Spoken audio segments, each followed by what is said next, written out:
நன்றி ராஜாவே, நன்றி பரிசுத்த பிதாவே. அப்பா, தேவ செய்திக்காக செபிக்கிறோம்.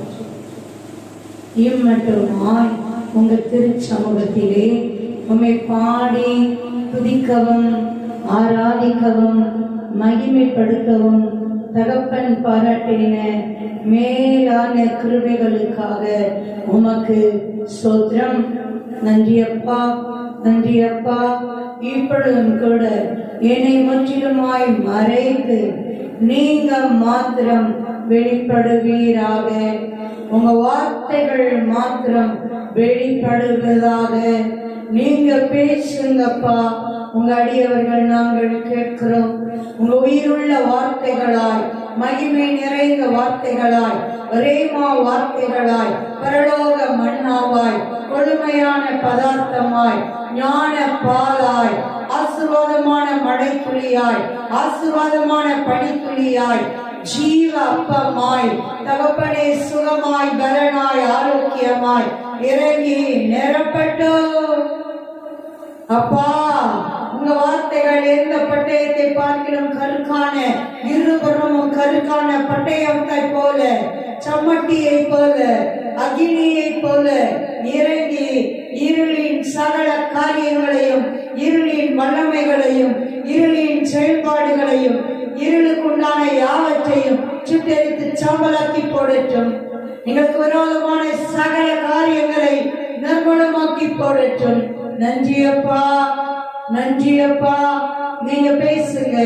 எங்க இருதயங்களை நல்ல நிலங்களாய் பக்குவப்படுத்தி வார்த்தைகள் என்னும் விதைகளை விதைத்து 100 மடங்கு பலன் கொடுக்கும் பிள்ளைகளாய் ஆசீர்வதிப்பீராக, ஆசீர்வதிப்பீராக. இயேசு கிறிஸ்துவின் நாமத்தினால் பிதாவே, ஆமென். அல்லேலூயா, glory, ஆமென். நன்றி அப்பா.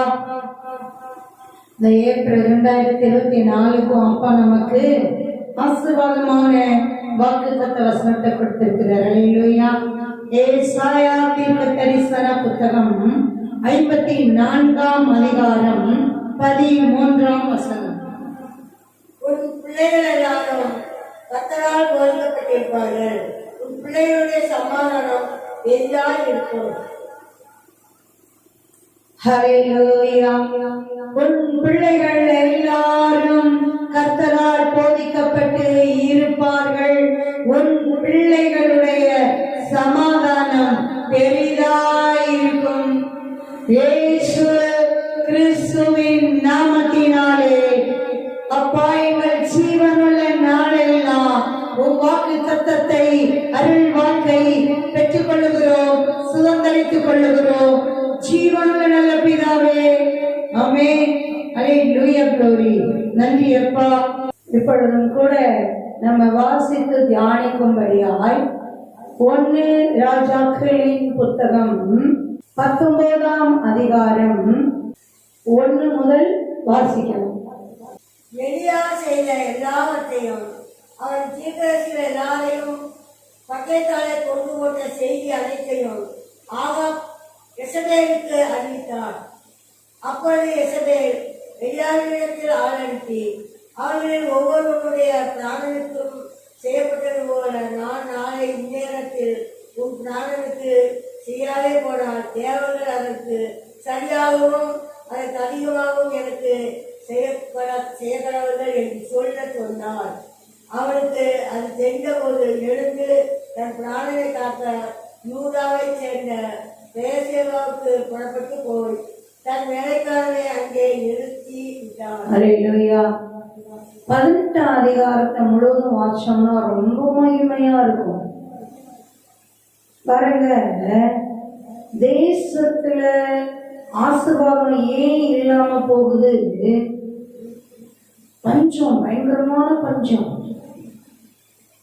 எலியா தீர்க்கதரிசினா ராஜா கிட்ட போய் சொல்றாரு, என் வாக்கின்படியே அன்றி மழையோ பனியோ பெய்யவே பெய்யாது அப்படின்ட்டு. ஏன்?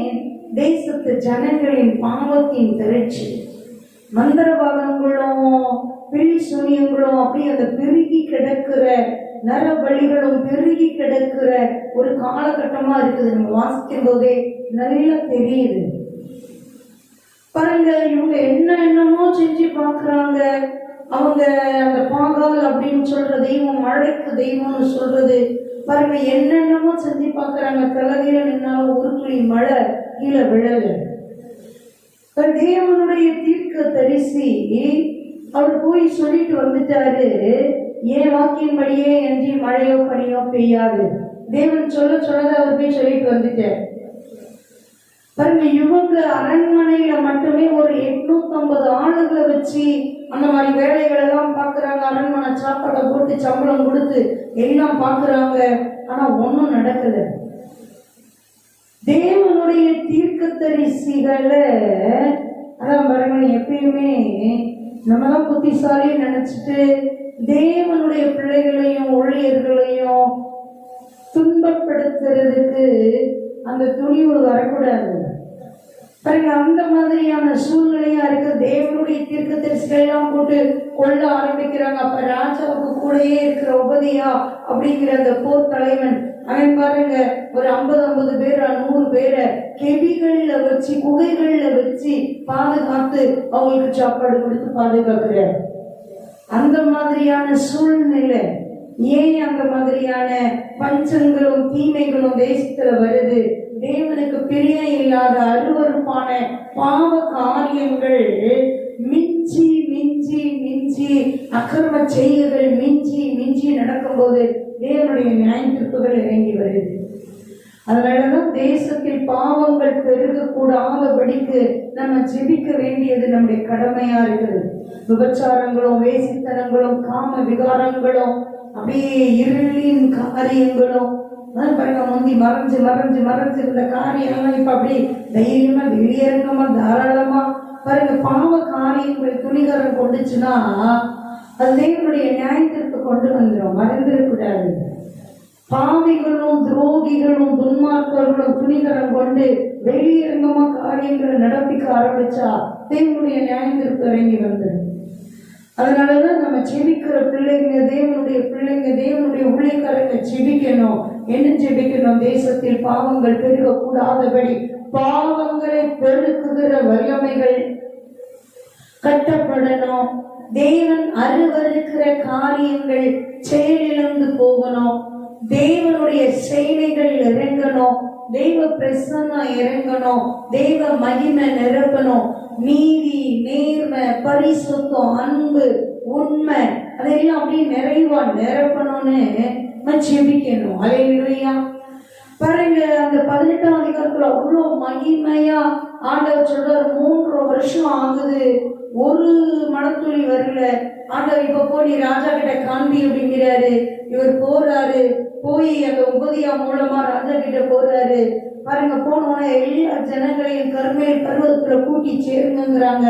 கூட்டி சேர்ந்தவன அப்ப எலியா ஒருவரா தன்னந்தனியா தேவனுடைய தீர்க்கதரிசி நிற்கிறார். மற்றவங்க எல்லாம் அந்த சன்னதம் சொல்றவங்களும் மந்திரக்காரர்களும் அவங்க பாருங்க 450 400 ஒரு 850 பேர் நிற்கிறாங்க. அப்ப அவர் சொல்றாரு, பாருங்க, மாலை சாயந்திரம் வரைக்கும் அந்திபலி செலுத்துற நேரம் வரைக்கும் நீ நேரம் எடுத்துக்கோ.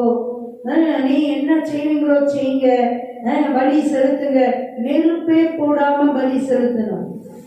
வானத்திலிருந்து அக்கினி இறங்கி யாரோட பலி ஏற்றுக்கொள்ளப்படுதோ அவர் தான் உண்மையான தெய்வம் அப்படின்னு பேசி முடிவு பண்ணி பார்த்தீங்கன்னா அவங்க அப்படியே விடாம அடிச்சுக்கிறாங்க, கிழிச்சுக்கிறாங்க, ரத்தத்தை வடிய விடுறாங்க, கத்துறாங்க, அப்படியே அலறிக்கிட்டே கிடக்குறாங்க. அவ்வளோ ஜனங்களும் மாறி மாறி மாறி அவங்க சன்னதம் சொல்லிக்கிட்டே இருக்கிறாங்க. அவங்க என்னென்ன மந்திரங்களோ அப்படி சொல்லிக்கிட்டே இருக்கிறாங்க. அந்தி பலி செலுத்துற நேரம் வரைக்கும் எலியா சும்மா இருக்கிறாரு. அவங்களுக்கு டைம் கொடுக்குறாரு. காலையில ஆரம்பிச்சது அப்படியே 3 மணி வரைக்கும் அப்படி போயிட்டே இருக்குது. பாருங்க, பலி செலுத்துற அந்தி பலி செலுத்துற நேரம் வரும்போது எலியா தீர்க்கதரிசி எழுப்பி என்ன சொல்றாரு பாருங்க, ஒரு சின்ன ஜெபம் பண்றாரு, அவ்வளவுதான். பாருங்க, 2 பக்கமும் அவங்களும் காளைகளை அப்படியே வெட்டி வச்சிருக்காங்க, இவங்களும் பலி செலுத்தி வச்சிருக்காங்க. இவங்க என்ன சொல்றாரு, இப்ப யாரும் நெருப்பு போடக்கூடாது, வானத்திலிருந்து நெருப்பு வந்து பட்சிக்கணும். அதுதான் அங்க காரியமா இருக்குது. தண்ணியை ஊத்துங்கிறாரு, 12 குடம் தண்ணியை ஊத்துங்கிறாரு. 3 குடமா ஊத்து, 4 வாட்டி ஊத்த சொல்லி அது கனாவா பறிச்சு அதுலயும் ஃபுல்லா நெருப்புங்க. சும்மாவே பெரிய கஷ்டம். இவர் தண்ணியில சத சத சதன் வைக்கிறார். ஒரு சின்ன ஜெபம் பண்றாரு.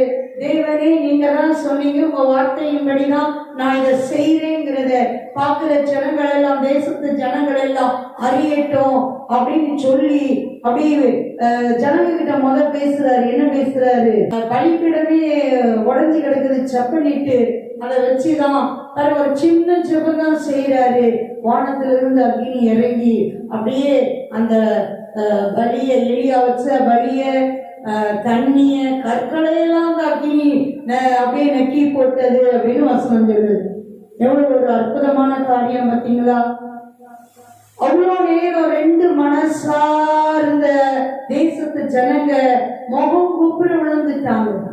விழுந்து கர்த்தரே தெய்வம், கர்த்தரே தெய்வம் ஆர்ப்பரிக்கிறாங்க. அப்படி ஒரு மகிமையின் சம்பவம் கர்மேல் பர்வதத்துல நடக்குது பாருங்க. அப்படியே எல்லாரையும் அப்படியே அந்த தப்பான வழியில ஜனங்களை இருட்டு வழியில நடத்தின அவ்வளவு பெரிய வெட்டி போடுறாங்க. அவ்வளோ பெரிய காரியத்தை ஒருத்தரா அப்படி நின்று சிங்கம் மாதிரி செஞ்ச எலியா தீர்க்க தரிசி பிறகு இப்ப ஆங்காவ அரசன் போய் அவ ஏசபேல்கிட்ட தன் மனைவியாகிய ராஜாத்தியாகிய அவதான் அப்படி சூனியக்கார தலைவி மாதிரி இருந்துகிட்டு எல்லாரையும் அப்படி வச்சு அப்படி இஷ்டத்துக்கு வளர்த்து தேசம் ஃபுல்லாத்தையும் தீட்டுப்படுத்திட்டு இருக்கிறவர் போய் அவட்ட சொல்றான். சொன்னவன அவ ஆள் அனுப்பி விடுறாளாம். நாளைக்கு இந்த நேரத்துல நான் உன்னை கொள்ளுறான், எனக்கு அதிகமா தேவர்கள் செய்யட்டும். பாருங்க, பயம் ஒருத்தர காரியங்கிற பார்த்தீங்களா? கொல்லணும்னு நினைச்சா இப்பெல்லாம் வாழ விட்டுருக்கணும். அப்ப என்ன அர்த்தம்? அவரே பயந்து கிடக்குறான்னு தானே அர்த்தம். இன்னும் இவ்வளவு பெரிய கிரியைய தேவன் இந்த நாள்ல செஞ்சிட்டாரான்னு அலறி போய் கிடக்குறார். உள்ள ஃபுல்லா பயம் வெளியே நடிக்குது பார்த்தீங்களா? கொல்லணும்னு ஆள் அனுப்புற அளவுக்கு அதுக்கு தைரியம் இருந்தா இன்னைக்கே அனுப்பியிருக்காதா? அனுப்புன ஆளையே கொல்ல அனுப்பியிருக்காதா? செய்தி வேற சொல்ல அனுப்புவாங்களா? நாளைக்கு உன இந்த நேரத்துல கொள்றேன் அப்படின்ட்டு அவரே பயந்து கிடக்குற. மொத்தம் அப்படியே ஆட்டம் கண்டு கிடக்குதே. ஒரே ஒரு தேவ மனுஷன் இந்த அளவு பெரிய காரியமா வானத்திலிருந்து நெருப்பு வந்து அவ்வளோத்தையும் பட்சித்துதா? ஜனங்கள் எல்லாம் உணர்வடைஞ்சிட்டாங்களா? அப்படியே எல்லாம் உணவு பேர் பாகாலெல்லாம் தூக்கி தூர போட்டுட்டு அப்படியே உருவங்களையும் சிலைகளையும் பொம்மைகளையும் தூக்கி தூர போட்டுட்டு கர்த்தரே தெய்வம், கர்த்தரே தெய்வம்னு முகமுப்பில் விழுந்து பணிந்து அப்படியே தேவனை இறுக்கி பிடிச்சுக்கிட்டாங்களே, தேவ வல்லமையை பார்த்துட்டாங்களே. பாருங்க, அவ சும்மா பயமுறுத்தி விடுறா. அந்த பயமுறுத்துற சத்தத்தை எளிய அசட்டு பண்ணி இருக்கணும். அல்லேலூயா. தேவன் பாதுகாத்து மேன்மை அந்த 3 வருஷம் உலகமெல்லாம் சல்லடப்பட்டு தேடுறாங்க, அவரை கண்டுபிடிக்க முடியல. அவர் சொந்த தேசத்துலதான் இருக்கிறாரு. தேவன் மறைச்சா யாராலையும் கண்டுபிடிக்க முடியாது. முழு ராணுவமும் தேடுது, கண்டுபிடிக்க முடியல. அப்படிதானே பாதுகாத்தாரு. பஞ்ச காலத்திலயும் அவருக்கு அப்பம் குறையில, அவருக்கு உணவு குறையில, அப்படிதானே பாதுகாத்து போஷித்து நடத்தினாரு. ஏன் அந்த பயம் வருது? வந்த உடனே அதுதான் பாத்தீங்களா, அந்த பயம் ஒருத்தர வல்லவன் நாளைக்கு செய்வாளாம். அந்த ஆள் அனுப்பி நாளைக்கு செய்வாளாம், இன்னைக்கு செய்தி அனுப்புறாளாம். அதை நினைச்ச சிரிச்சிருக்கணும்ல. அல்லேலூயா. வஞ்சக வல்லமைகள்லாம் அப்படிதான் வேலை பார்த்துட்டு பாருங்களேன். வஞ்சக ஆவிகளை தேவன் வேறறுத்து போடுவாராக. பயமுறுத்துகிற வல்லமைகளை தேவன் வேறறுத்து போடுவாராக. திருநெற்று போக பண்ணுகிற வல்லமைகளை தேவன் வேறறுத்து போடுவாராக. தேவன் என்ன சொன்னாரோ அதுதான் தேவ மனுஷன் செய்தார். அல்லேலூயா. அவர் சொந்தமா செய்யல, சுயமா செய்யல, தாம் பெருமைக்காக எல்லாம் செய்யல, நான் எவ்வளவு பெரிய ஆள் தெரியுமா அப்படின்றதுலாம் செய்யல. வானத்திலிருந்து அக்னிய தேவன் போட்டதான் அந்த மேன்மை மகிமை. இப்ப தேவன் தான் கனப்படுத்துறார். அழைச்சவர் உண்மை உள்ளவர், தெரிந்து கொண்டவர் உண்மை உள்ளவர், தீர்க்க தரிசியா அழைச்சவர், அவர் போய் அதை செய்ய சொன்னவர், அதை அப்படியே மேன்மைப்படுத்தி மகத்துவப்படுத்துறார். ஆமென். அல்லேலூயா. பாருங்க, அவர் தெரிந்த உடனே பிராணனை காக்க யூதாவை சேர்ந்த பெயர்சபாவுக்கு புறப்பட்டு போர் அங்கே தன் வேலைக்காரனை நிறுத்தினான். பெயர்சபா வரைக்கும் வேலைக்காரனோட போறாரு, அங்க அவரை நிறுத்திடுறாரு. இவர் இடத்தை விட்டு இவர் போக வேண்டிய அவசியம் இல்லை. தேவன் சொன்னதை செஞ்சிருக்கிறாரு, அப்ப தேவ பாதுகாவல் நிரம்பி இருக்கும். தேவன் சொன்னா போகலாம். தேவன் தானே சொன்னாரு. அந்த மழை பெய்யறதுக்கு முன்னாடி ராஜா கிட்ட போய் சொல்லிட்டு வரும்போது, போய் கேரி தாற்றண்டையில போய் ஒழித்துக்கோ, காகங்கள் மூலமா போஷிப்பேனாரு. அதே மாதிரி போனாரு, அதே மாதிரி போஷித்தாரு. கேரி தாற்று நீர் வற்றி போயிடுச்சு, சாரிபாத்துன்ற ஊர்ல இருக்கிற அந்த விதவை கிட்ட போ, நான் உன்னை போஷிப்பேனாரு. அப்படியே போஷிக்கிறாரு, பாதுகாக்கிறார். தேவன் சொல்ற இடங்களுக்கு போகலாம். தேவன் சொல்லாம பயமுறுத்துகிற காரியங்களை கேட்டு என்ன செய்யக்கூடாது? ஓடக்கூடாது, ஒழியக்கூடாது. அல்லேலூயா. தேவன் செய்ய சொல்ற காரியங்களை செய்யும் போது முழு பரலோகமும் பாதுகாவலாக இருக்கும். எதிரான காரியங்களை வல்லமைகளை அது நறுமணமாக்கி போடும். ஆமென். அல்லேலூயா. அப்படி தொடர்ந்து வாசிங்க, என்னதான் நடக்குது. அவன் மனாந்தரத்தில் ஒரு நாள் பிரயாணம் போய் ஒரு சூளைக்கரையின் கீழ் உட்கார்ந்து, நான் சாக வேண்டும் என்று கோரி, போகும் கர்த்தாவே, என் ஆத்துமாவை எடுத்துக்கொள்ளும், நான் என் பிதாக்களை பார்க்கும் நல்லவன் அல்ல என்று சொல்லி ஒரு சூளைக்கரையின் கீழ் படுத்துக்கொண்டு இச்சை பண்ணினான். அல்லேலூயா. என்ன நடக்குது பாருங்க. அவருக்குள்ள எந்த அளவு சோர்வு கிடங்கணும். ஒரு நாளுக்கு முன்னாடி என்ன அளவு மகிமையா அப்படியே எளியாவை பார்க்கறவங்க பார்க்கறதுக்கே பயப்படுறாங்க. இவர் சின்னோடு ஜெபம் பண்றாரு, வானத்திலிருந்து நெருப்பு இறக்கி வந்து இவ்வளவு மகிமையா காரியம் நடக்குது. அல்லேலூயா. என் வார்த்தையின்படியே இல்லாம மழை பெய்ய 3 வருஷம் ஆச்சு. தள்ளகில நின்று தண்ணி குடிச்சாலும் ஒருத்தராலையும் மழை பெய்ய கொண்டு வர முடியல. பிறகு தேவ மனுஷன் வந்த உடனேதான் அப்படியே மகிமையா பாருங்க, அந்த கர்மேல் பர்வதத்துல எல்லாம் அழிக்க வேண்டியவர்களை அழிக்கும் போது விண்ணப்பம் பண்றாரு. மழை பேர் இறைச்சலோட பெருமழை பொழியுது. அல்லேலூயா. அல்லேலூயா. இத்தனை அற்புதத்தை பார்த்து இவர் எந்த அளவு தேவனை மகத்துவப்படுத்திட்டே இருந்திருக்கணும் பாருங்க. சோர்ந்து போயிட்டாராம். ஒரு சூற செடிக்கு கீழே போய் காட்டுக்குள்ள போய் உட்கார்ந்துக்கிட்டு சாவணும் அப்படின்னு சொல்லிட்டு, போதும் கர்த்தாவே, என் ஆத்மாவை நீங்க எடுத்துக்கொள்ளுங்க, போதும் போதும், நான் வாழ்ந்தது போதும். எவ்வளவு பெரிய ஒரு மகத்துவம் போல கிரியை செஞ்சுட்டு வந்திருக்கிறாரு. மழை தேசத்தை அப்படியே ஆசீர்வாதமான மழை நிரப்பி அப்படியே மகிழ்ந்து மக்கள் எல்லாம் கொண்டாடிட்டு இருக்கிறாங்க. அவ்வளவு பேரும் எலியா எலியா எலியா எலியான்னு அப்படியே தேவனை மகத்துவப்படுத்தி தேவ மனுஷனை கொண்டாடிட்டு இருக்கிறாங்க.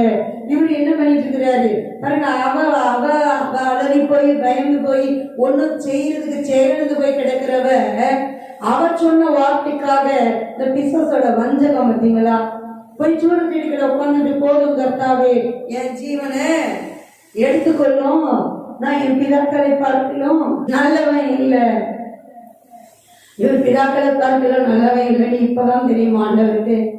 அவருக்கு தெரிஞ்சுதான் கூப்பிடுறாரு, செய்ய சொல்றாரு. அல்லேலூயா. ஒரு சூறை செடியின் கீழ் படுத்து கொண்டு நித்திரை பண்ணினான். டயர்ட்ல படுத்து தூங்கிட்டார். என்ன நடக்குது வாசிப்போமே. அப்பொழுது ஒரு தூதன் அவனை தட்டி எழுப்பி, எழுந்திருந்து போஜனம் பண்ணு என்றான். அவன் விழித்து பார்த்தபோது இதோ தலையில் சுடப்பட்ட ஒரு அடையும் ஒரு பாத்திரத்தில் தண்ணீரும் அவன் தலைமாட்டில் இருந்தது. அப்பொழுது அவன் குசித்து குடித்து திரும்ப பெற்றுக் கொண்டான். அல்லேலூயா. பாருங்க, இவர் நல்லா தூங்கிட்டு இருக்கிறாரு, சோர்ந்து போய். பாருங்க, தேவன் பாருங்க எந்த அளவு பராமரிப்பு, ஒரு கண்காணிப்பு, ஒரு பாதுகாப்பு இருக்குது. அல்லேலூயா.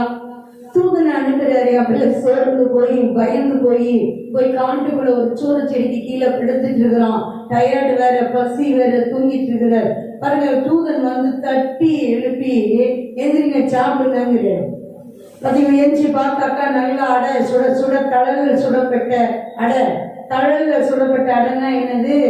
நல்ல சுக்கர் ரொட்டி மாதிரி நல்ல அருமையா ரெடியா இருக்கு. அல்லேலூயா. ஒரு பாத்திரத்தில் தண்ணீரும் எவ்வளவு கரெக்டா பர்ஃபெக்டா ஆண்டவர் கொண்டாந்து வைக்கிற சாப்பாடு வச்சு தண்ணியும் வச்சு எந்திரிங்க சாப்பிடுங்க. அவர் ஏஞ்சி சாப்பிட்டு என்ன பண்ணாரு? திருப்பியும் கொடுத்துக்கிட்டாராம். சாப்பிட்டுட்டு என்ன செய்யணும் ஆண்டவரேன்னு கேட்கல. பாருங்க, நல்லா சாப்பிட்டு முடிச்சுட்டு பரவாயில்ல, கரெக்டான நேரத்துக்கு சாப்பாடு கிடைச்சு திரும்பி தூங்குது. என்ன நடக்குது? கர்த்தருடைய தூதன் திரும்ப ரெண்டாந்தரம் வந்து அவரை தட்டி அடித்து, எழுந்திருந்து போஜனம் பண்ண வேண்டிய பிரயாணம் வெகு தூரம் என்றான். அப்பொழுது அவன் எழுந்திருந்து புசித்து குடித்து அந்த போஜனத்தின் பலத்தினால் 40 நாள் இரவு பகல் ஒரே என்னும் தேவனுடைய பகவதம் மட்டும் நடந்து போனார். அல்லேலூயா. பிறகு திரும்பி படுத்துட்டாரு. ஆண்டவர் சும்மா விடல. திரும்பியும் தூதன் 2ஆம் தரம் வந்து தட்டி எழுப்புறார். எழுந்திருந்து போஜனம் பண்ண, நீ போக வேண்டிய தூரம் வெகு தூரம். நீ போய் சோர்ந்து போய் சும்மா அப்படி சோர்ந்து போய் அப்படி முடங்கிடாத. எந்திரிச்சு போஜனம் பண்ணு. நீ போக வேண்டிய தூரம் வெகு தூரம். பிறகு இவர் எந்திரிச்சு திரும்ப சாப்பிடுறாரு, குடிக்கிறாரு. ஒரு தேவ பலன் நிரப்புது பாருங்க. தெய்வன் கொடுத்த ஆகாரத்தை புசிச்ச உடனே ஓரீப் அப்படிங்கிற தேவ பர்வதம் வரைக்கும் 40 நாள் இரவும் பகலும் அப்படியே நடந்து போய் சேர்ந்துட்டாராம். அப்ப அந்த உணவோட ஸ்ட்ரென்த்தை பார்த்தீங்களா? சோர்ந்து போய் படுத்த மனுஷன் 2 முறை சாப்பிட்டாரு. சாப்பிட்ட உடனே என்ன வந்துருச்சு பாருங்க. தேவன் கொடுக்கிற போஜனத்தோட பலனை பார்த்தீங்களா? தேவன் கொடுக்கிற ஆகாரத்தோட பலனை பார்த்தீங்களா? அவருக்கு தம்முடைய தூதனை அனுப்பி கொடுக்கிறாரு. பார்த்தா 40 நாள் இரவும் பகலும் நடந்தே போறாராம். 40 days இப்படி தொடர்ந்து கண்டினியூஸா நைட்டு பகல் நடந்தா எப்படி இருக்கும்? வாய்ப்பா யோசிச்சு பாருங்களேன், முடியுமா? பாருங்க, அது அந்த அளவு பலன், பிரிஸ்க், டயர்டே ஆகல, தூக்கம் வரல, ஃப்ரெஷ்ஷா இருக்கிறார், போய்கிட்டே இருக்கிறார். ஓரேப் அப்படிங்கிற அந்த தேவ பர்வதம் வரைக்கும் வந்து அங்க என்ன பண்றாரு? ஒரு கெபியில தங்குறார். திறந்து வாசிப்போமே. அங்கே அவன் ஒரு கெபிக்குள் போய் தங்கினான். இதோ கர்த்தருடைய வார்த்தை அவனுக்கு உண்டாகி, அவர் தெரியாமே இங்கே அவனுக்கு என்ன காரியம் என்றார். அல்லேலூயா. இவர் போய் கெபியில போய் ஒரு குகையில போய் தங்கிட்டாரு. ஓரேப் பர்வதத்துல இருக்கிற ஒரு கெபியில போய் என்ன பண்ணிட்டாரு? தங்கிட்டாரு. கர்த்தருடைய வார்த்தை வருது, எலியாவே உனக்கு இங்கே என்ன காரியம்? உனக்கு இங்க என்ன வேலை? உனக்கு இங்க என்ன வேலை? ஏன் இவ்வளவு தூரம் வந்த? சாப்பிட்டியே, என்ன செய்யணும் ஆண்டவரேன்னு கேட்டியா? நீ போக வேண்டிய தூரம் வெகு தூரம்னு சொன்னாரே, எங்க போகணும் ஆண்டவரே, என்ன செய்யணும் ஆண்டவரே அப்படிதானே கேட்டுக்கணும். இவர் பாட்டு வரைஞ்சு கட்டிட்டு இவர் பாட்டு கிளம்பி வந்து ஒரு குகையில போய் தங்குறாரு, கெபிக்குள்ள தங்குறாரு. இப்ப தேவனே அங்கேயும் விடல பாருங்க. அதான் வசனம் வாசிச்சோம்ல, வானத்துக்கு ஏறினாலும் அங்கேயும் இருப்பி, பாதாளத்துல படுக்கை போட்டாலும் அங்கேயும் இருப்பி, சட்டைகளை எடுத்துட்டு சமுத்திரத்தின் கடையாந்தரங்களுக்கு போனாலும் அங்கேயும் இருப்பி, அங்கேயும் உங்க கை என்னை விடாது கண்டுபிடிக்கும். இருட்டு கூட மறைச்சிடாது, இருளும் வெளிச்சமும் உமக்கு சரி, இருட்டு உமக்கு முன்பா மறைக்காது, அந்தகாரப்படுத்தாது. அல்லேலூயா. பிறகு அப்படிதான் பிடிக்கிறாரு பாருங்க. சூழ செடிக்கில உட்கார்ந்தாலும் தூதன் அனுப்புறார் பாருங்க. ஓரேப் பர்வதத்துல 40 நாள் இரவும் பகலும் நடந்து போய் அப்படியே வெளிப்பிடிச்சவர் மாதிரி நடந்து போய் உட்கார்ந்தாலும் அங்கேயும் போய் பேசுறார். உனக்கு இங்கே என்ன காரியம்? உனக்கு இங்கே என்ன காரியம்? நான் தான் அழைத்தவர், நான் தான் எஜமான், நான் சொல்ற வேலையை நீ செய்யி. ஆமென். அதை என்கிட்ட கேள்வி, என்ன செய்யணும்னு, அடுத்து என்ன செய்யணும் அப்படின்னு கேளு. அல்லேலூயா. திறந்து வாசிப்போமே. அதற்கு அவர், சேனையின் தேவனாகிய கர்த்தருக்காக வெகு பக்தி வைராக்கியமாய் இருந்தேன். இஸ்ரவேல் புத்திரர் உங்கள் உடன்படிக்கையை தள்ளிவிட்டார்கள். உம்முடைய பலிபீடங்களை இடித்து உம்முடைய தீர்க்கதரிசிகளை பட்டயத்தால் கொண்டு போட்டார்கள். நான் ஒருவன் மாத்திரம் மீதியாக இருக்கிறேன், என் பிராணனை வாங்க தேடுகிறார்கள் என்றார். அல்லேலூயா. தேவனுக்கு என்ன பதில் சொல்றாரு? நான் உமக்காக ரொம்ப பக்தி வைராக்கியமா இருந்த ஆண்டவரே, உமக்காக நான் பலத்த கிரியைகளை செய்தேன் ஆண்டவரே, நீங்க சொன்னதை அப்படியே நான் செய்த ஆண்டவரே. ராஜாவையும் பார்க்கல, ராணியையும் பார்க்கல, எவ்வளவு பெருக்கூட்டமா அப்படி நிக்கிறானுங்களே ஆப்போசிட் சைடு. இருட்டுக்கு வேலை பார்க்கறவன் 850 பேரு, இருளின் ஊழியக்காரன் வேலைக்காரன், அவங்களையும் பார்க்கல. தேசத்து ஜனங்கள் கூட முதல்ல என் பக்கம் நிக்கல, வானத்திலிருந்து அக்னி இறங்கி வந்தவங்க தான் வந்து நின்னாங்க பாருங்க. அப்படி ஒரு ஆளாதான் நான் இருக்கிறேன், ஏன் உயிரையும் வாங்க பாக்குறானுங்க. தேவனுக்கு பிள்ளையா ஊழியனா நான் ஒருத்தன் தான் இருக்கிறேன் பாருங்க, ஏன் உயிரையும் வாங்க பாக்குறாங்க. அது தேவனுக்கு பதில் சொல்ற. ஏன் திறந்து வாசிங்க. அப்போது அவர், நீ வெளியே வந்து கர்த்தருக்கு முன்பாக பர்வத்தில் நின்று என்றார். அப்போது இதோ கர்த்தர் கடந்து போனார். கர்த்தருக்கு முன்பாக பர்வதங்களை பிளக்கிறதும் கண்மலைகளை உடைக்கிறதுமான பலத்த பெருங்காற்று உண்டாயிற்று. ஆனாலும் அந்த காற்றிலே கர்த்தர் இருக்கவில்லை. காற்றிற்கு பின் பூமி அதிர்ச்சி உண்டாயிற்று. பூமி அதிர்ச்சியிலும் கர்த்தர் இருக்கவில்லை. பூமி அதிர்ச்சிக்கு பின் அக்கினி உண்டாயிற்று. அக்கினியிலும் கர்த்தர் இருக்கவில்லை.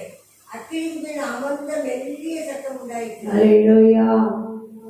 பாருங்க, வா வெளியே வா, வந்து கர்த்தருக்கு முன்பாக நில்லுன்னு சொல்லிட்டு தேவன் கடந்து போறாராம். பாருங்க, தொடர்ந்து பாருங்க, அது தேவன் எந்த அளவு அப்படியே அவரோட வெளிப்படுறாரு. என்ன நடக்குது? பர்வதங்களை பிளக்கிறதும் கண்மலைகளை உடைக்கிறதுமான பலத்த பெருங்காற்று உண்டாயிற்று. பலத்த பெருங்காற்றுன்னா அது எப்படி இருக்குது? புயல் மாதிரி இருக்குது. எப்படி இருக்குது? மலையையும் பர்வதங்களையுமே பிளந்து போடுற அளவுக்கு பயங்கரமா இருக்குது. பாருங்க, அப்படி ஒரு காத்து வருது. ஆனாலும் அந்த காற்றிலே கர்த்தர் இருக்கவில்லை. அந்த பலத்த காத்துல இருக்கல. காத்துக்கு பின்னாடி என்ன வருதான்? பூமி அதிர்ச்சி உண்டாகுது. பூமியை கட கட கடன்னு நடுங்குது. அந்த பூமி அதிர்ச்சியிலும் கர்த்தர் இருக்கவில்லை. பூமி அதிர்ச்சிக்கு பின் அக்கினி உண்டாயிற்று. அப்படி நெருப்பு சும்மா சட சட சடன்னு எரியுது. அந்த அக்கினியிலும் கர்த்தர் இருக்கவில்லை. அல்லேலூயா. அக்கினிக்கு பின் அமர்ந்த மெல்லிய சத்தம் உண்டாயிற்று. பாருங்க, பலமான தேவன் தன்னுடைய பலத்தையும் தன்னுடைய எல்லாமே ஏன் கண்ட்ரோல் தான் காமிக்கிறார். நீ ஏன் எதையோ பார்த்து பயப்படுற? யாரோ ஒருத்தவங்க சொன்னதை பார்த்துட்டு பயப்படுற? பாரு, மழையவே பிளக்கிற காத்து. பாருங்க, அதுல கர்த்தர் இருந்து பேசுறது இவர்கிட்ட. அதுக்கப்புறம் பாத்தீங்கன்னா அப்படியே பூமி அதிர்ச்சி அதுல இருக்குல்ல. அடுத்தது பாத்தீங்கன்னா அக்கினி அதுலயும் இருக்குல்ல. அதுக்கப்புறம் என்ன வருது? அப்படியே அமர்ந்த மெல்லிய சத்தம். அல்லேலூயா, அல்லேலூயா. அப்படி மைல்டு வாய்ஸ், அமர்ந்த மெல்லிய சத்தம். அப்படியே அழகா மெதுவா பேசுற வாய்ஸ் வருது, சத்தம் வருது. அல்லேலூயா. மெல்லிய சத்தம் உண்டாயிற்று. வாசிங்க தொடர்ந்து. அதை எலியா கேட்டபோது அதை தன் சால்வையினால் தன் முகத்தை மூடிக்கொண்டு வெளியே வந்து கெபியின் வாசலே நின்றான். அப்பொழுது இதோ எலியாவே, புதியவருக்கு என்ன காரியம் என்ற சத்தம் அவனுக்கு உண்டாயிற்று. அல்லேலூயா. பாருங்க, எலியா இந்த மாதிரியான தைரியமான மனுஷன். அந்த பெருங்காற்று, புயல் காற்று, மலையெல்லாம் உடைச்சி பிளந்து தள்ளுற மாதிரி இருந்ததுல, அதை பார்த்து ஒரு பயந்து ஓடல. பூமி அதிர்ச்சி இருந்ததுல, அதை பார்த்தும் பயந்து ஓடல. நெருப்பு கடகடன்னு எரியுதுல, அதை பார்த்தும் பயந்து ஓடல. பாருங்க, அதுல எல்லாம் தேவன் இருக்கல அப்படின்றது அவருக்கும் நல்லா தெரியுது. எந்த அளவு தேவனோட நல்ல அந்த புரிதல் இருக்கு பார்த்தீங்களா? மெல்லிய சத்தம் வந்த உடனே என்ன பண்றாரு? அவர் சாமி எடுத்து அவர் முகத்தை மூடிக்கிறாரு. தேவ பிரசன்னம் அப்படி உணர்றாரு. தேவன் வந்துட்டாருன்னு தெரியுது. அல்லேலூயா, அல்லேலூயா. வெளியே வந்து கெபியின் வாசலில் நின்றான். அப்போ என்ன சொல்றாரு? இதோ எலியாவே, இங்கே உனக்கு என்ன காரியம் என்கிற சத்தம் அவனுக்கு உண்டாயிற்று. பிறகு திரும்பவும் ஆண்டவர் அதான் கேட்கிறாரு, எலியாவே உனக்கு இங்கே என்ன காரியம்? உனக்கு இங்க என்னப்பா வேலை? உனக்கு இங்க என்ன வேலை? உனக்கு வேலை கொடுக்கிறவர் நான் தான் அழைத்தவர். அல்லேலூயா. இங்க உனக்கு என்ன வேலை? திறந்து வாசிங்க. அதற்கு அவன், சேனையின் தேவனாகிய கர்த்தருக்காக வெகு பக்தி வைராக்கியமாய் இருந்தேன். இஸ்ரவேல் புத்திரர் உங்கள் உடன்படிக்கையை கைவிட்டார்கள். உடைய பலிபீடங்களை இடித்து உடைய தீர்க்கதரிசிகளை பட்டயத்தினால் கொண்டு போட்டார்கள். நான் ஒருவன் மாத்திரம் மீதியாயிருக்கிறேன். என் பிராணனை வாங்க தேடுகிறார்கள் என்றார். அதே சேம் ஆன்சர். முதல் வாட்டி கேட்கும் போது என்ன சொன்னாரோ அதே தான் ரிப்பீட் பண்றாரு. பாருங்க, நான் சேனைகளின் கர்த்தருக்காக உமக்காக நான் வெகு பக்தி வைராக்கியமாய் இருந்தேன். உங்க உடன்படிக்கை தள்ளிட்டாங்க, உங்க வார்த்தைக்கு பயப்படல, உமக்கு பயப்படல. எதையோ தெரிந்து கொண்டு என்னென்ன காரியமோ செய்யறதுக்கு அருவருப்பான காரியங்களுக்கு போயிட்டாங்க. பாருங்க, உங்க தீர்க்கதரிசிகள் எல்லாம் புடிச்சு கொண்டு போட்டாங்க. நான் ஒருத்தர் தான் மீந்து இருக்கிறேன். இப்ப என் உயிரையும் வாங்குறதுக்கு குறி வச்சு தேடிட்டு இருக்கிறாங்க.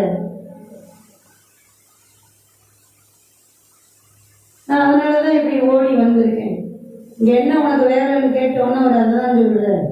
அழைச்சவர், செய்ய சொன்னவர், சவால் நிறைந்த காரியத்தை செய்ய சொன்னவர் அதுக்கு தக்கன பாதுகாப்பு கொடுக்க மாட்டாரா? நிச்சயமா கொடுப்பார்.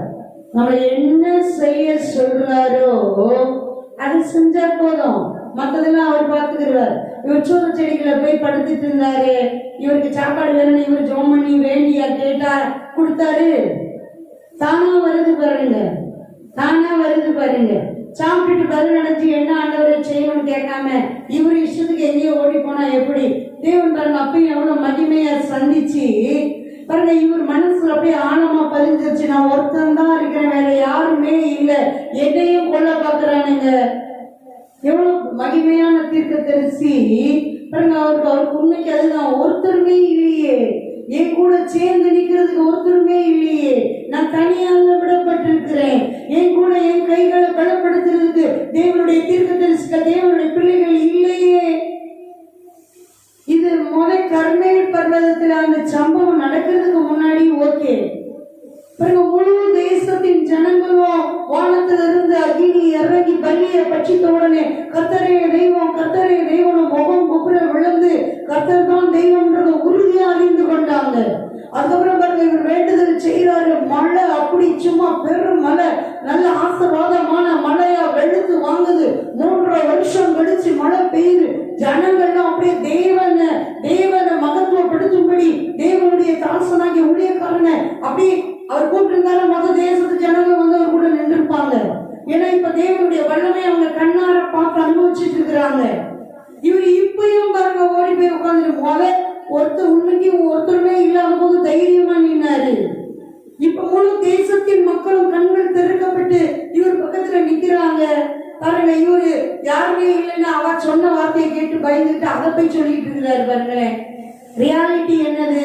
ஜனங்கள் எல்லாம் தேவனையும் தேவனுடைய ஊழியக்காரர் மேலையும் அந்த கனமும் மேன்மையும் வந்துருச்சு. இப்பயும் அவர் அந்த பழைய அவர் ஒருத்தருமே இல்லாத போது கூட தைரியமா தான் நின்னாரு.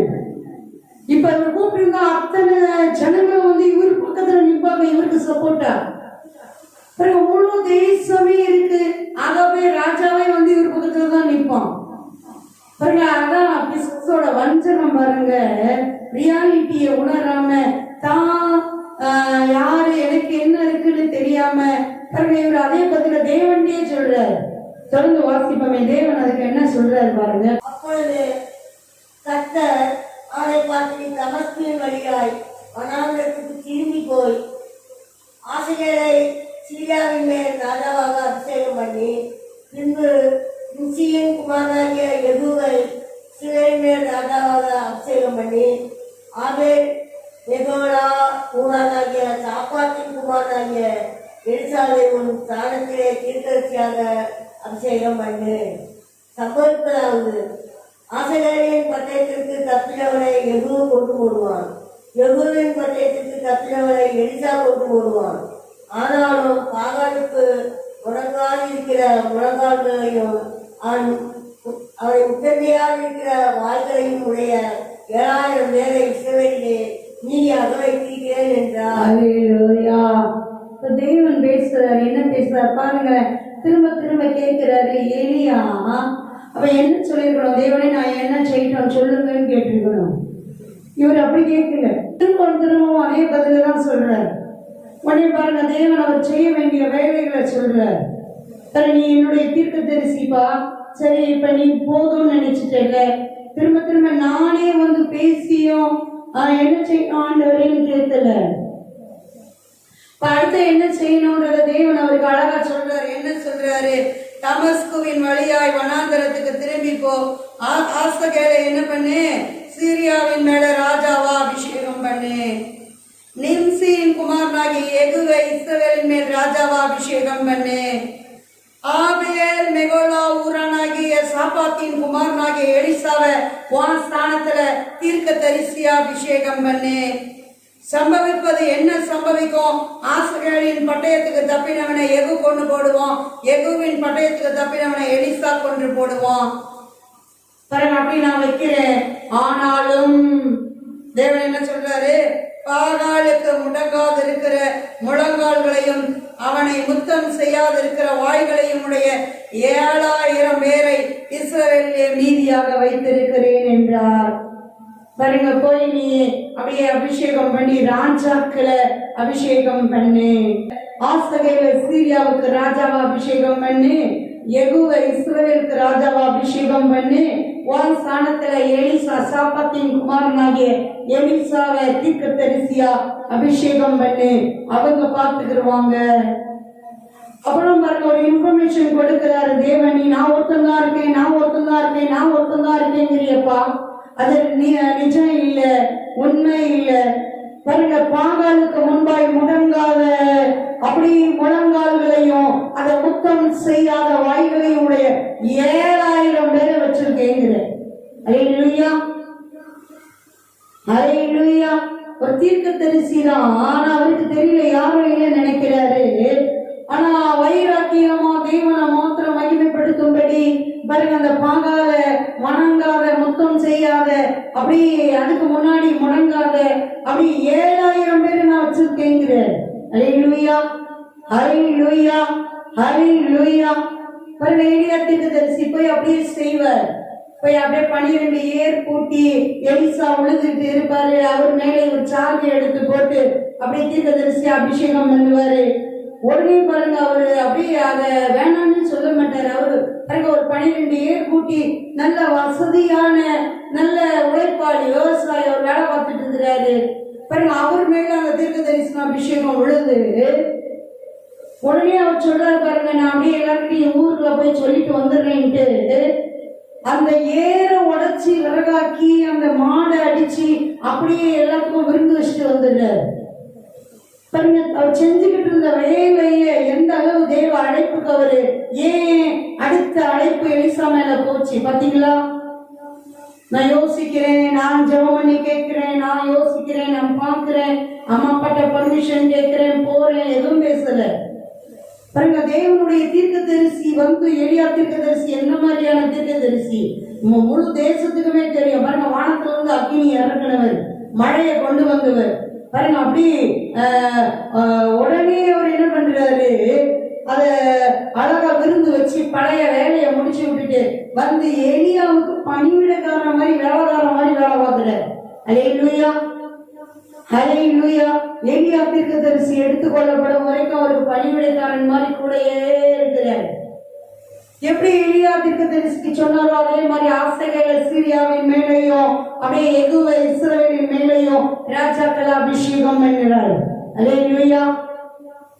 ஏசபேல கொள்ள வேண்டிய அந்த மகிமையின் பாக்கியம் எலியாவுக்குரியது.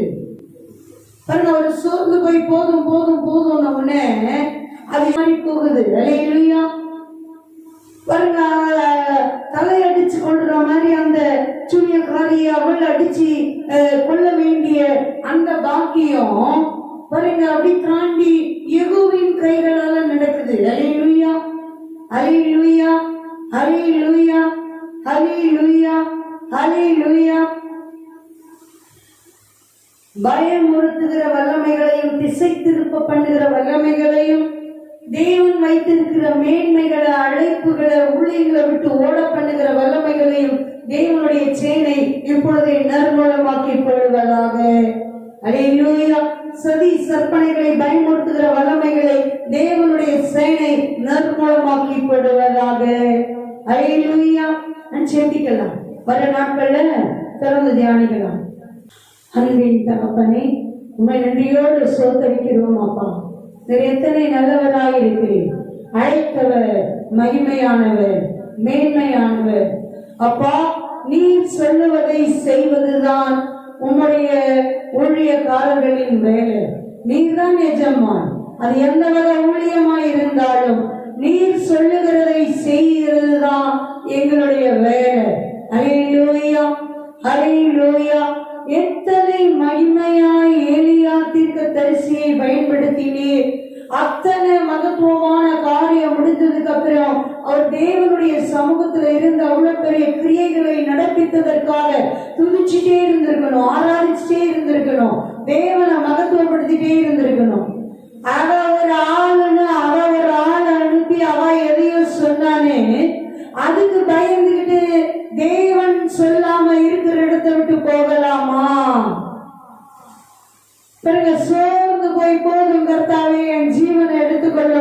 ஒரு காட்டுக்குள்ள போய் சூறச்செடிக்கையில படுத்துட்டு இருக்கிறார். பிறகு தேவனுடைய அன்போ இறக்கமோ அழைப்போ மாறவே இல்லை. தூதனை அனுப்பி தட்டி எழுப்பி சாப்பிட சொல்றாரு. அப்பத்தையும் தண்ணீரையும் வைக்கிறாரு. அழகா சாப்பிட்டு திரும்ப படுக்கிறாரு. திரும்பவும் தூதன் வந்து 2ஆம் தரமும் தட்டி எந்திரிச்சு சாப்பிடுங்க, நீங்க போக வேண்டிய தூரம் வெகு தூரம்னு சொல்லி அப்பத்தையும் தண்ணீரையும் வைக்கிறாரு. அதை சாப்பிட்டுட்டு பாருங்க, தேவனே நான் என்ன செய்யணும்னு கேட்கணும். அல்லேலூயா. சோர்ந்து போன நேரத்துல தேவனுடைய பாதத்துல விழுந்து, தேவனே நான் என்ன செய்யணும், என்ன செய்யணும் நீங்க சொல்லுங்க. நீங்க சொல்றத செய்யறதுதான் ஏன் வேலை, வேற வேலை இல்லை, அதுதான் ஏன் வேலை. நீங்க சொல்லுங்க, நான் என்ன செய்யணும், எங்க போகணும், எங்க இருக்கணும், என்ன செய்யணும், பேசுங்கப்பா, சொல்லித்தாங்கப்பா, நீங்க சொல்லித்தாங்கப்பா. அவர் ஜெபிச்சு கேட்டிருக்கணும். அதை விட்டுட்டு 40 நாள் அந்த பலத்தினால அவரே பிளான் பண்ணி ஓரே பண்ற கடவுளுடைய பர்வதம் அழைக்கப்படுற அந்த மலை வரைக்கும் அப்படி நடந்து போய் அங்க போய் கெபியில தங்குறார். தேவன் அங்க விடல, தூதன் அனுப்பல, அவரே வந்துட்டார். உனக்கு இங்க என்ன காரியம் எலியாவே, உனக்கு இங்க என்ன காரியம், வா வெளியே வந்து கெபிக்கு வெளியே நில்லு, வா என்ன காரியம் சொல்றாரு. அப்படியே உள்ள நிலைமை அப்படி சொல்றாரு பாருங்க. பயந்துட்டு, ஆண்டவரே நான் பக்தி வைராக்கியமா இருந்தேன், நான் ஒருத்தன் தான் இருக்கேன், என்னையும் கொல்ல பாக்குறாங்க பாருங்க. தேவன் உடனே அப்படியே பெருங்காற்று, அதுவும் என்ன மாதிரி புயல் காற்று, அப்படியே மலைகளையும் கண்மலைகளையும் பர்வதங்களையும் வெள்ளக்கிற அளவுக்கு பயங்கரமான அப்படி புயல் காற்று சீறி பாயுது. அதுல தேவன் பேசல, இருக்கல. அதுக்கப்புறம் பூமி அதிர்ச்சி பயங்கரமா உண்டாகுது, அதுலயும் இருக்கல, பேசல. அதுக்கப்புறம் அக்கினி இறங்குது, அதுலயும் தேவன் இருக்கல, பேசல. அடுத்தது அமர்ந்த மெல்லிய சத்தம், மைல்டு வாய்ஸ் வருது. உடனே எலியா தீர்க்கதரிசி தான் சால்வை எடுத்து தான் முகத்தை மூடிட்டு தேவனுடைய சமூகத்துல அப்படியே விழுகிறார். வா வெளியே வந்து நில்லு, எலியாவே உனக்கு இங்க என்ன காரியம். அப்ப உடனே எலியா என்ன சொல்லிருக்காங்க, 2வது வாட்டியும் தேவன் கேட்கும் போது, மன்னிச்சிருங்க ஆண்டவரே, நீங்க சொல்லுங்க நான் என்ன செய்யணும் கேட்டிருந்தாருன்னா எலியாவையே இன்னும் ரொம்ப அப்படியே இன்னும் மேன்மையா பயன்படுத்தி இருப்பார். இயேசபேல முற்றிலுமா அழித்து போடுற அந்த மகிமையை எலியாவுக்கே கொடுத்திருப்பார். எலியாவின் கையாலேயே அது நடந்திருக்கும்.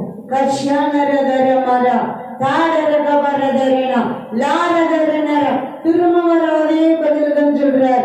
தேவன் பாருங்க அழைப்ப இன்னொரு மேல அப்படியே போ, அவங்கள ராஜாவா அங்க அங்க அப்படியே அபிஷேகம் பண்ணு, தீர்க்க தரிசியா போய் அபிஷேகம் பண்ணு அப்படின்னு மாத்தி விடுங்க. அல்லேலூயா, அல்லேலூயா. இதுக்கப்புறம் எடுத்துக்கொள்றதும் மகிமையா தான் எடுத்துக்கொள்ற.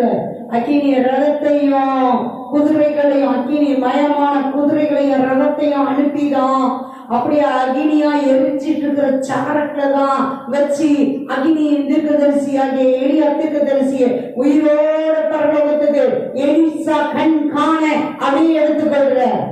எல்லா தீர்க்க தரிசிகளுக்கும் தெரியுது, இன்னைக்கு தேவன் உன் ஆண்டவன் எடுத்துக்கொள்வார் தெரியுமா தெரியுமா தெரியுமா. கணக்கில்லாத தீர்க்க தரிசிகள் கேட்கிறாங்க. அந்த அளவு எல்லாருக்கும் தெரியும்படியாதான் மேன்மையும் மகிமையுமா எடுத்துக்கொள்றார். கஷ்யாமாஷ்யா தரவோ பேரிய விஷயம் மேலே தியானரவோ ஷாமரோ எலியாவே, இயேசுவின் வார்த்தையை கண்டு பயப்படாதே. நீ எலியா, நீ எலியா, நீ தேவனுடைய வார்த்தைக்கு பயப்படு போதும்.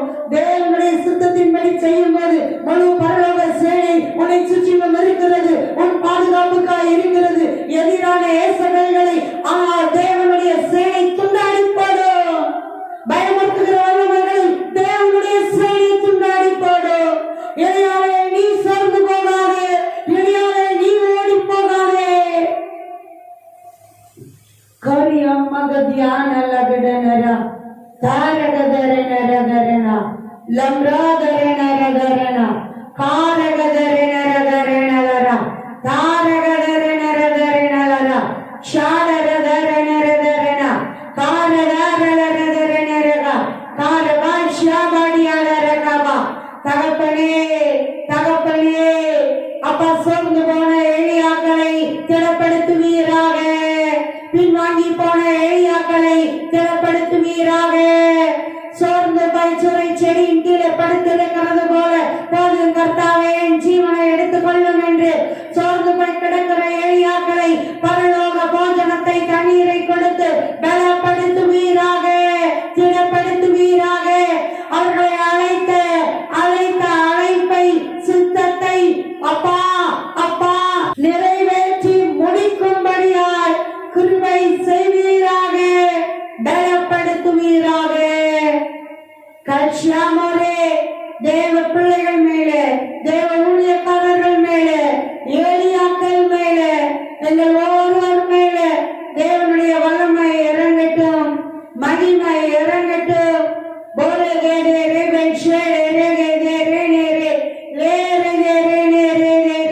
நீர் முன்குறித்த இடத்தில் இருந்து நீர் சொல்லுகிற வேலையை செய்யும்படியால் கிருபை செய்வீராக. ஒரு நாளும் எங்களை பார்த்து நீங்க இந்த கேள்வி கேட்க கூடாது.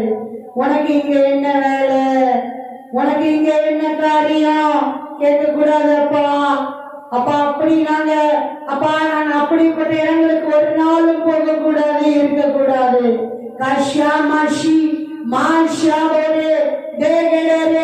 ஒவ்வொரு தேவ பிள்ளைகளையும் ஊழியர்களையும் திடப்படுத்தி பலப்படுத்தி செய்ய வேண்டிய காரியங்களை, நாங்கள் செய்ய வேண்டிய காரியங்களை திட்டமும் தெளிவுமாய் தகப்பன் பேசி வெளிப்படுத்துவீராக.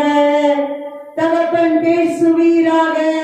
பேசும் தெய்வமே, மகிமையின் தெய்வமே, பாதுகாக்கும் தெய்வமே, வல்லமையின் தெய்வமே, பாதுகாப்பீராக. தீமைகள் அழிந்து போகட்டும், தீய வல்லமைகள் நிர்மூலமாகி போகட்டும், தீய வல்லமையின் கிரியைகள் நிர்மூலமாகி போகட்டும். தேவ மகிமையின் அகினி இறங்கட்டும். இருளின் காரியங்கள் எல்லாம் எரிந்து சாம்பலாகட்டும்.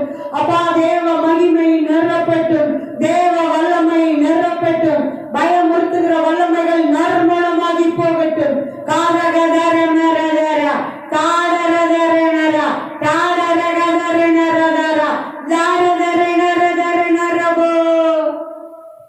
ஒவ்வொருவரையும் பலப்படுத்துவீராக, சிறப்படுத்துவீராக, மேன்மைப்படுத்துவீராக. கர்மேல் பர்வதத்திலே எலியாவை பயன்படுத்தினது போல ஒவ்வொருவரையும் அப்பா எங்கள் ஒவ்வொருவரையும் மேன்மையின் மகிமையிலே பயன்படுத்துவீராக.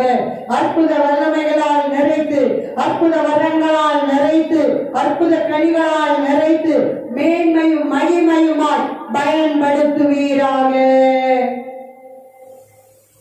பயன்படுத்துவீராக. சகல துதி கன மகிமை பெருமை புகழ்ச்சி அனைத்தையும் அப்பா ஒருவருக்கே செலுத்துகிறோம். இயேசு கிறிஸ்துவின் நாமத்தினால் மகிமை செலுத்தி துதிக்கிறோம், ஆராதிக்கிறோம் ஜீவனுள்ள நல்ல பிதாவே. ஆமென், ஆமென், ஹல்லேலூயா, glory, ஆமென்.